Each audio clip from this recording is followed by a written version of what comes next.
Hello, guys. I'm Lisa. And I'm Natasha. And we were wondering, are you free for coffee? Welcome, welcome. Hey, guys. This is a listener request episode. And I'm excited. Yeah, we're glad to do it. We're going to talk about The Best Man, the final chapters. Yes. It's on Peacock, if you guys didn't know about it. And there's been how many movies? Two, right? Because there's The Best Man and The Best Man Holiday. But isn't there another one, or is it just those two? I think it's those two. I think you're right. I think it's those two. So if you guys grew up watching The Best Man, it's like college buddies, and then African American. It's the African American experience. Oh yeah, it's a chocolate fest. If you are in the mood for chocolate, it's definitely a chocolate fest. Natasha's Sexiest Man Alive last week. Morris Chestnut is in it, and Taye Diggs, Terrence Howard, Nia Long, Sanaa Lathan, and everybody's in it. I love merch, and I forget it's Harrison. Oh, I'm gonna mess it up. I forget his real name, but it's really Regina Hall. It is. It's a star-studded. You know what? It's funny. It's star-studded now. Harold. That's what it is. Harold, not Harrison. That's my bad. Yes. It's star-studded now, but in a fun way. It has not always been. For a lot of them, this was one of their kind of big things, their big roles, their big moments. So the first one debuted in 1999. So it's been 23 years. Till this final chapter. So it's been a minute.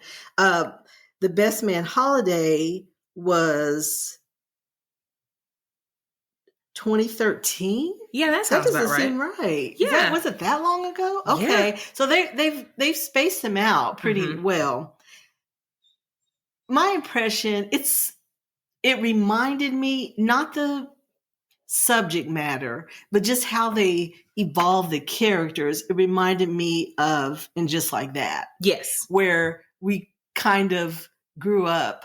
And I was grown, but you're a young adult. You're a younger adult when you're watching these shows. And then years later, they come back with the same characters and doing different things, but age appropriate things. And you see them evolve. You see them change. You see them grappling with a lot of the same things that maybe you are, because you're that age now. And these relationships have. They're not newlyweds. I think that's what I loved about it was at one point, Sanaa Lathan's character, who is Robin, gets complimented on her necklace, and it's from her husband, who is Taye Diggs, is the actor, and Harper is his name, on the Best Man series, and she's like, "Oh yeah, he got that for me." It was 10 plus years ago, and she's explaining what it was from. So you see the reality of marriage. You definitely see what happens when you don't work at your marriage. There is a really bomb, episodes where they're in marriage counseling and it's kind of turning the mirror. But some of hers, Robin, Sanaa Lathan, their issue was she had to weigh her life goals against his. And at some point, they're different. Yes. Well, okay. And some people can survive that and some can't. I guess it depends on what the goals are. Yes. And sometimes they're just diametrically opposed. Yes. It just doesn't. The thing about, so I'm a Sanaa Lathan fan. I am a Sanaa Lathan fan. Okay. I'm not a Robin fan. Even though her character, even when I was young, you have to think when it first came out, I'm watching it because I'm like, ooh, Taye Diggs, ooh, Morris Chestnut. I'm not grasping the content. But when it came out, I had one of my brothers was in college and I was very fascinated with how different that was and what the experience was. So it kind of ran parallel to that part of my life. But she was always the runner-up. And I think there's a beautiful lesson there, an ugly lesson, but beautiful, in what happens when you're the runner-up. She always measured against. Okay, that's a different way. No, you don't think so? I mean, I can understand that point of view. I didn't really see it like that. for me, it was the growing apart. And I think that happens in marriages. It does. And they portrayed it so beautifully because there wasn't an affair. There wasn't I'm leaving you for her. I'm leaving you for him, that type of a thing. It was just, I'm different. I'm not the same person I was tired of his BS. Married. And they were so like he was kind of on that treadmill of attainment. I want to get to a big house. Next thing and the next I want thing. to add some more zeros to my bank account. I want to do kind of the American dream, just what the traditional thing that a lot of men and women too get caught up in.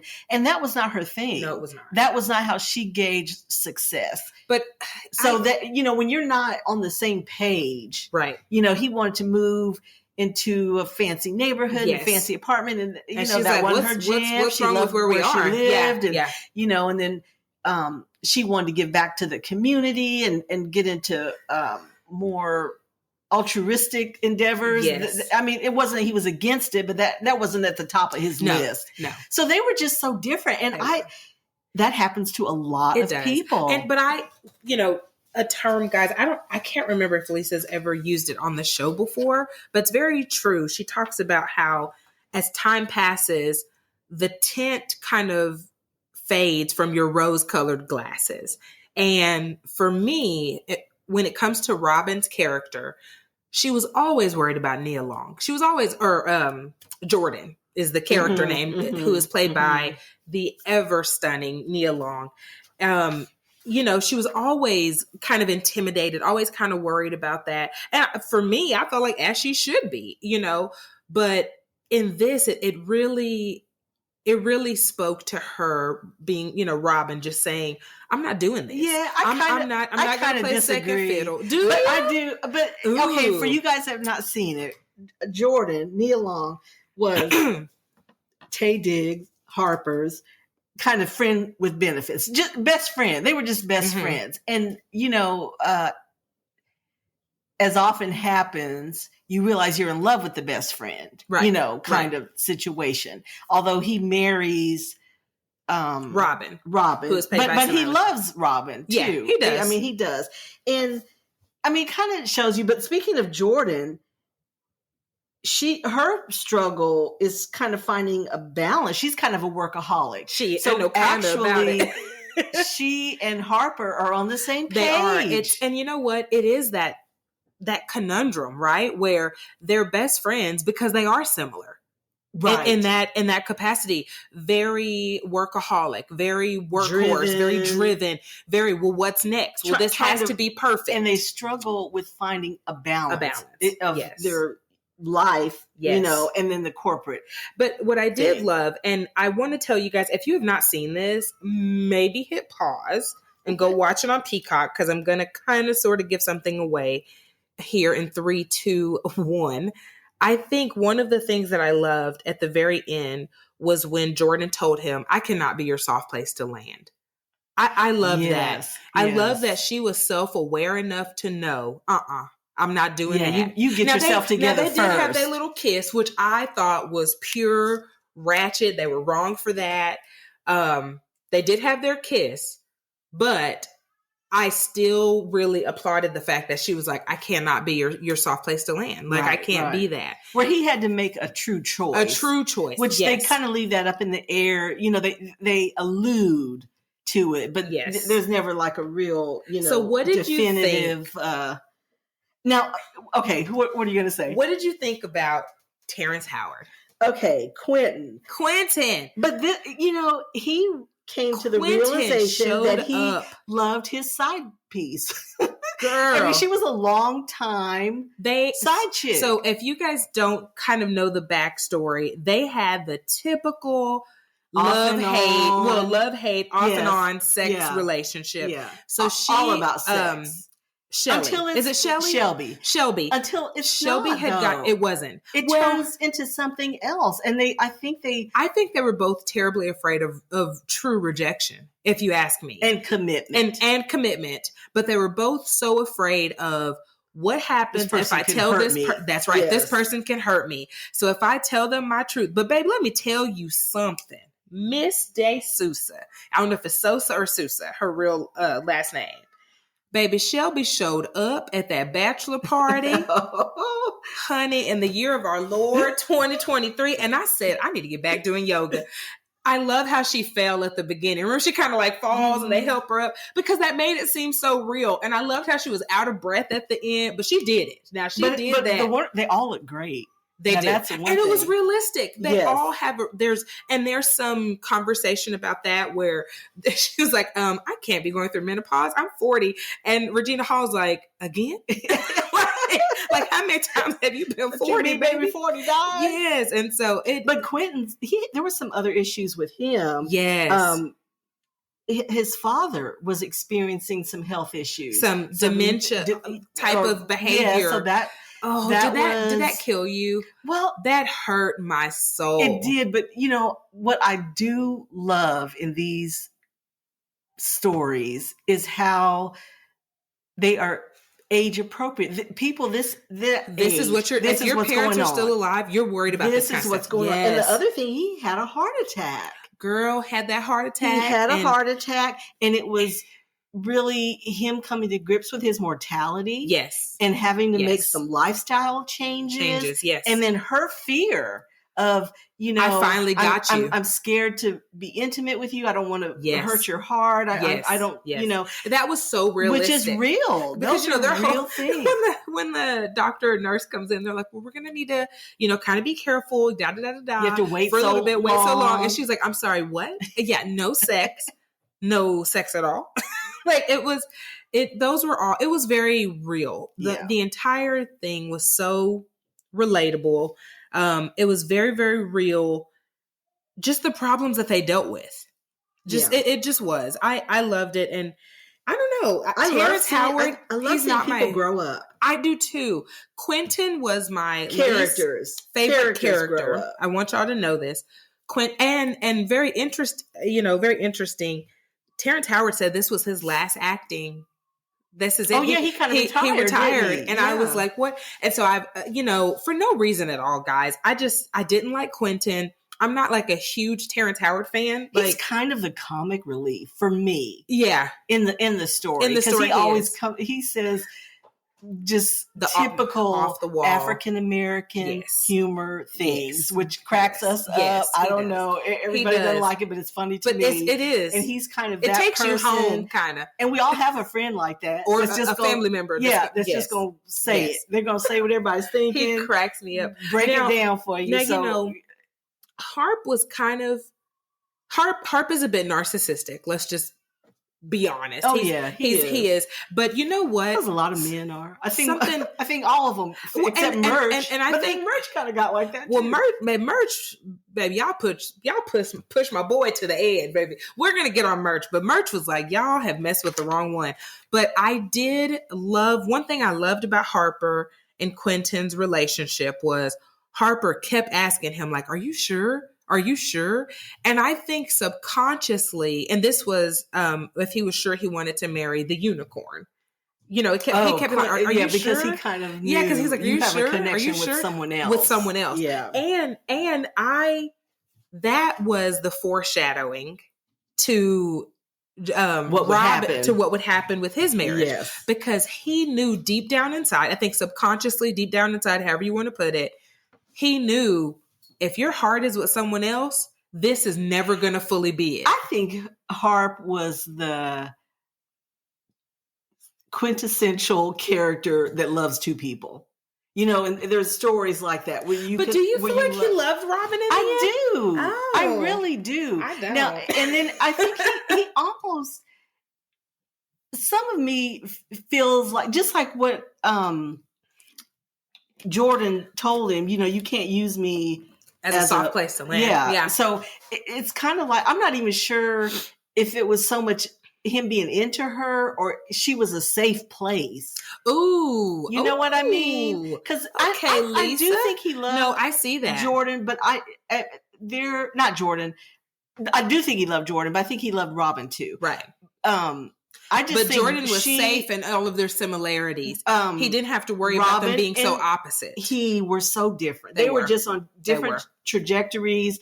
They wanted different things. And when you get to a certain age, you don't compromise. How much longer do you have? Her rose-colored glasses came off. For a long time, I think she and many women, do the guy. Yes. I'm going to do you. I'm going to help you with your career. I'm going to do, and she was doing her thing, but she put his first. All the resources weren't behind her; they were behind him. Yes. So finally, she was like, "I'm doing me. Right. This is what I want. This is where I want to go. I don't want to live here. I don't want to do this."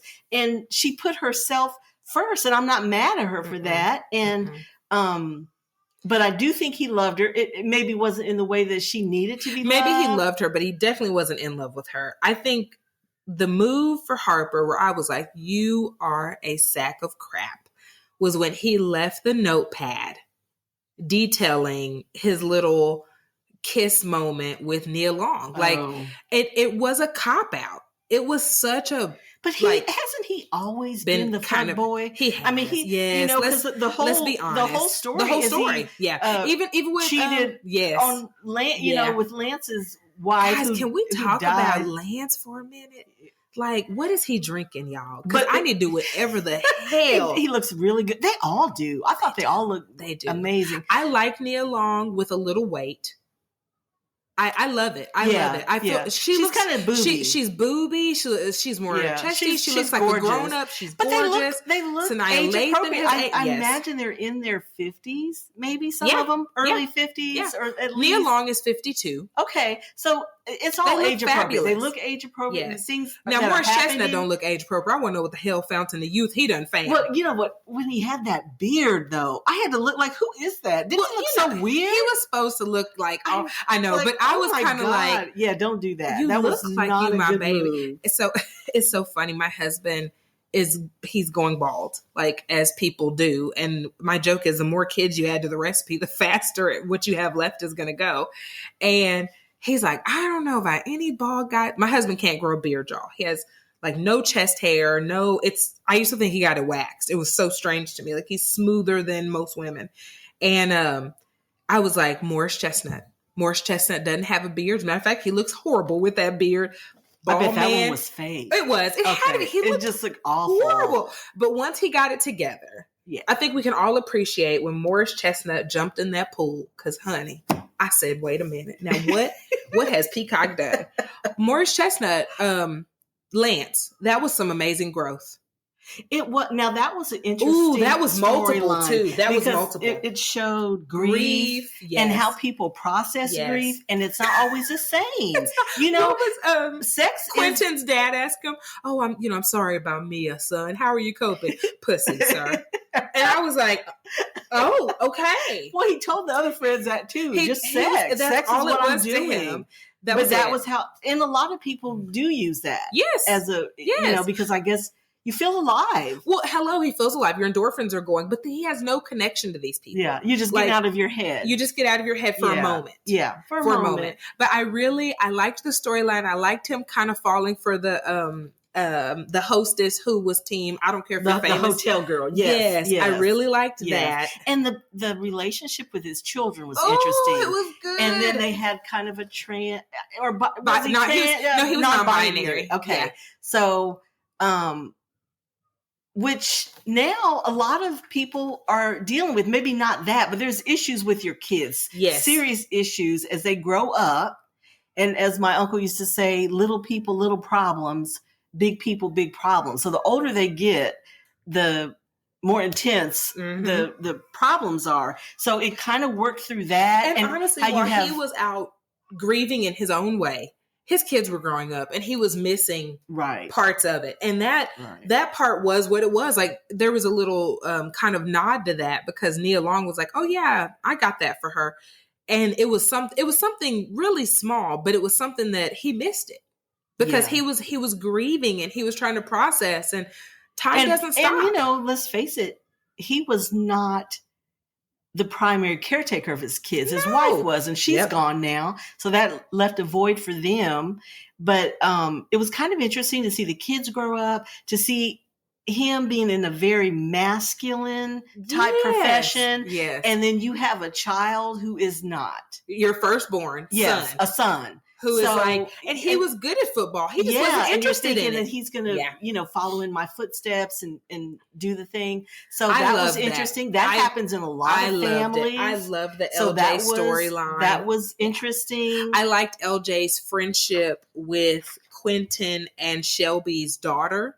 I love that. I love how that was his, that was his good friend, and he could confide in her. The children had relationships. Yes, and they had. Good. I really liked that. That was. I liked that a lot. Now Candace was the one. She and Murch eventually married. Yes, and she had been a stripper in college just to, and that was how they met. Yes. It was at the bachelor party, right? Yes. That's how they met. You see her growth, and that she's kind of moving into her next chapter, going back to school, helping her children deal with and trying to juggle her family and her, what she's doing. And she was dealing with, first of all, the racism in the academic world. Yes. And then when she got that resolved, she was having to deal with sexual harassment in the academic. Were you not upset? Let me tell you. So as the story's unfolding, I was already worried about her professor. Guys, she has a professor. Her advisor and the second professor. Her and her advisor are butting heads. She has a professor with whom she studied under. She asked him if he could be the advisor because he had looked at her dissertation or her paper and thought there could be something. And she felt they had a rapport. And she felt that they had a good rapport. Mm-hmm. Okay, strictly platonic. She is completely focused on getting her PhD. That's it. Yeah. Okay, so you're watching it and you're like, come on, don't do this. And then it seems like it's not going to. As a matter of fact, the scene... It didn't cross my mind at first because she'd already had the issue with the other advisor. Yes. So I'm thinking, okay, well, that was her thing, the racism. And then he's on the phone planning a date. Like the setting is it's his office. She's putting in final touches on this paper. So he's kind of coming over and, reevaluating, scrap and this. He's married, isn't he? I think he was married. So he's planning a date with the wife on the phone. You hear it in the background. He's telling her, hey, just ask me about 20 more minutes. I'm going to get out of here. And he even ends with, girl, you're so crazy. And so it sounds like he's into the person. So when he came on to her, Lisa, I just turned beet red. I was like, you sorry, motherfucker. I was so it kind of caught me off guard too, but it's what happens. It is what happens. It happens a lot. And thank God for the cleaning lady coming in there because that's actually what stopped him. Her protest is not, if you watch the scene again, her protest is not what stopped him. Right. What stopped him was the janitorial staff came in and that's what made him stop, which was just horrible. Now, what did you think about Murch? His arc? I think it was so relatable for me. It reminds me of my husband. And it reminds me of, I guess, a lot of guys who, look, I'm a family man. I do my stuff. I pay my taxes. Stop, Nelson. Guys, Nelson wanted to tell us what he feels about Murch's his role. His thing, he's kind of a nerd. Yes. And he kind of had that reputation. And you know what? He kind of felt bullied by the friends. Now that part got me. When Quentin came to him and was like, man, now wait a minute. And he was like, no, basically I'm tired of it. But that goes to show too why you need outlets and hobbies. Right. It's really funny. And everybody has a limit. Yes, everyone has a breaking point. Yeah. Because he had that racial moment and it was so interesting. He and his daughter had a very Karen encounter with a police officer. So he felt such rage. Yes. And you kind of see him, and because he is the way he is, he had trouble processing it. He did. And trying to get it out. So it was so interesting. He takes up like he took up kickboxing, and then he ends up going into like amateur MMA fighting. But I thought that was so interesting. It showed a healthy way. Yes, it did to get that out. It was a healthy way that rage out. So that was a great storyline. What made his so bad was his daughters being there. So we were just talking about his wife who had sexual harassment, all the red tape with all the barriers of trying to get to her PhD. But part of her driving force was their oldest daughter suffered with anxiety. Yes. And so in this scene, wasn't that why she went back to school? That was why she went back to school, was to study holistic. Yes, that was it. Holistic like medicine for pediatric anxiety and mental health disorders. Yes, that's what she was focused on, which I thought was a really beautiful. She really found her purpose and her passion. So you saw some of that, with the daughter having the panic attack and how they deal with it, and coping mechanisms. That's what tied Murch's hands behind his back, because in the scene with the cab, where obviously they got to the cab first, they had held the cab. Here comes this little chick with a dog who's like, "This is my cab," and then she starts screaming, "Help! Oh my gosh!" And of course, the cops come over and take her side. And mind you, daughter is in the cab. Yeah, the youngest daughter's in the cab. The dog's barking at her, so she's kind of like, "Oh my gosh, what do I do?" And the oldest daughter, if you see her, she's starting to panic, and so he keeps his cool. Not because he wasn't in the right, not because of that, but because he did not want to trigger a panic attack for the oldest daughter. And let's face it, that could have been a whole situation if he had pushed So when they get home, the two daughters, who are both like teen age, they're bickering. And she's like, "What did you want him to do? Get his head blown off by the police? What was he supposed to do?" And the younger daughter's like, "But he didn't do anything, And that was such a real conversation, because the one who was a little older was like, "Daddy could have been killed." She understood the gravity. She understood it. And the younger girl's like, "BS, my butt cheeks were on this taxi cab you'd be right, but dead. You'd be right, but dead." Yes. And he was right, but that was could have went down like that. It could have went down a whole different way. And that was so interesting to me how he processed that. Yes. It was such a healthy. Now, really looking on it, they were the healthiest couple. They were. They were the really healthiest. They had couple. Issues, but their issues were all outside. Yeah, I was just about to say. But their issues were outside their issues. Inner relationship was very strong. Yes. They, when they had issues, they could talk to each other. They talked had to a healthy each other. Sex life. It was so it was great to see. Yeah. But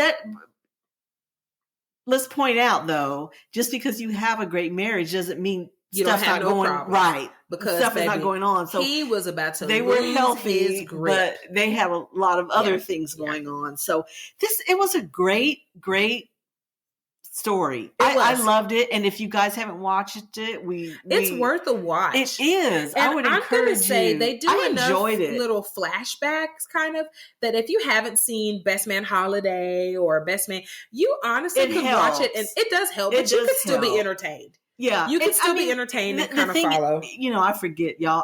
I have senior moments, so I knew the basic story, but some of the stuff happened, and I'd have a little flash. Oh yeah, I remember that. So they do a good job of kind of catching you up. They do. It is a great story, really thought provoking.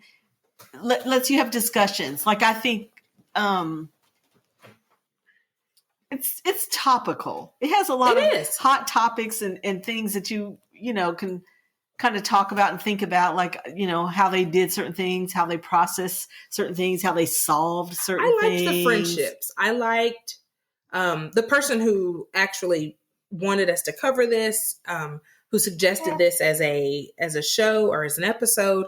One of the things that they had made mention of, which I agree with, was that it was men showing love and appreciation for other men.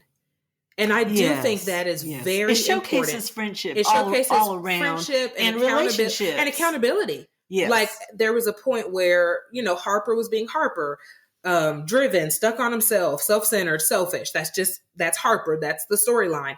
And Lance was like, "I don't care where you are. Your wife needs you. You need to get back." Yes. And now let me tell you, I love Morris Chestnut. It is.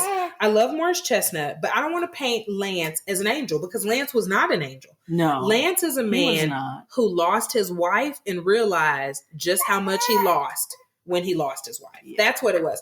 I see Ellie wanted to be on the show too, guys. So just everybody. Nelson's on the show. Ellie's on the show. So, Lance was a person who he had lost it. He lost his wife. He lost his wife to cancer, if you guys have never seen it. And it made him realize how much he lost when he lost her. So his thing was, "I don't care what you're doing. You need to get back here." Yeah. Well, up next, our picks for the sexiest man alive this week. But first, a message from our sponsor, BetterHelp. During hard times, it can get really difficult if you don't have anyone to talk to. Being alone with your thoughts can be an isolating feeling that can allow negativity to consume you. This is why we are sponsored by BetterHelp. BetterHelp is customized online therapy that offers video, phone, and even live chat sessions with your therapist, so you don't have to see anyone on camera if you don't want to. There is a broad range of expertise in BetterHelp's 20,000 plus therapist network that gives you access to help that may not be available in your area. You just fill out a questionnaire to help assess your specific needs, and then you get matched with the therapist in under 48 hours.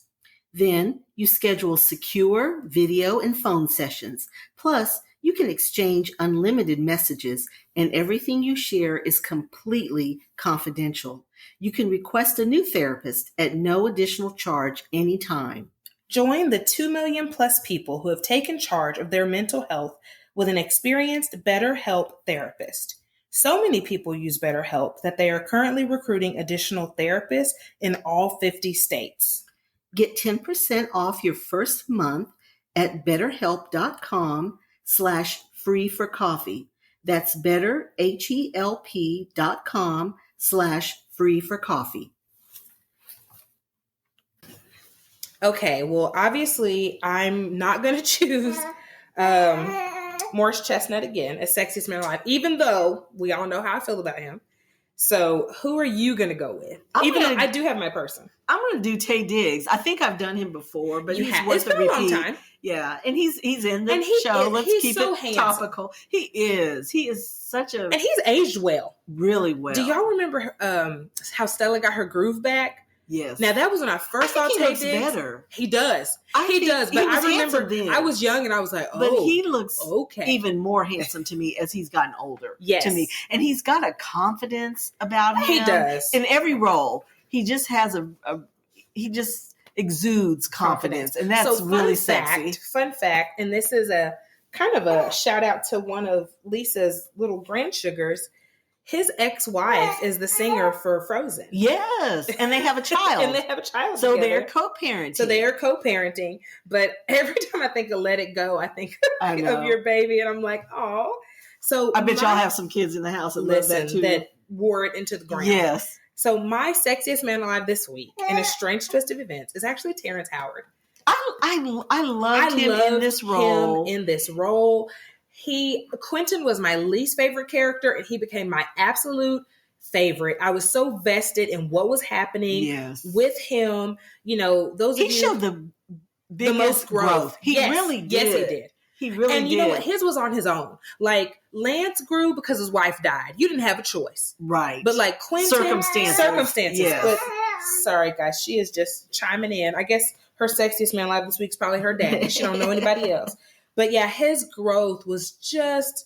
It was monumental. I loved his growth. I loved them together. It showed his heart. It did. And I love that. And when he was crying about the dad, when he was like, but Dad, what would Mom say? Like, I was like, okay. Yeah, I love that too. Over. It was really good. I really did like that storyline with him. It showed he really had a heart of gold. He really did. Even though he was silly and did stupid and stuff. And kind of the asshole and he really, of the group, but he really had a heart of gold. Once he let it show, he really and did. Was really down for his wife and his kid. And I loved him in this role. Yes. Well, I'm going to put in this little fun plug. For those of you that follow us, you know that we have an Etsy shop, and it is, no surprise, Are You Free for Coffee? And I actually did a line of shirts dedicated to this series. Oh, fun. So I did, you'll see them. They don't say anything about the franchise, which is The Best Man, but I did one for all the characters. So I did like black, no sugar, no cream. Black, a little sugar, a little cream. It just kind of highlighted the variety of all the characters. Coffee. Yes, and coffee. So it went together. And I ended up doing it because this was a requested episode. And I don't know, I just thought it was a cute one, so I did it. That's fun. Thank you guys for pulling up a chair and joining us for coffee. Please subscribe to Are You Free for Coffee podcast wherever you are listening. We hope that you enjoyed today's episode and find joy in the little things. Until next time.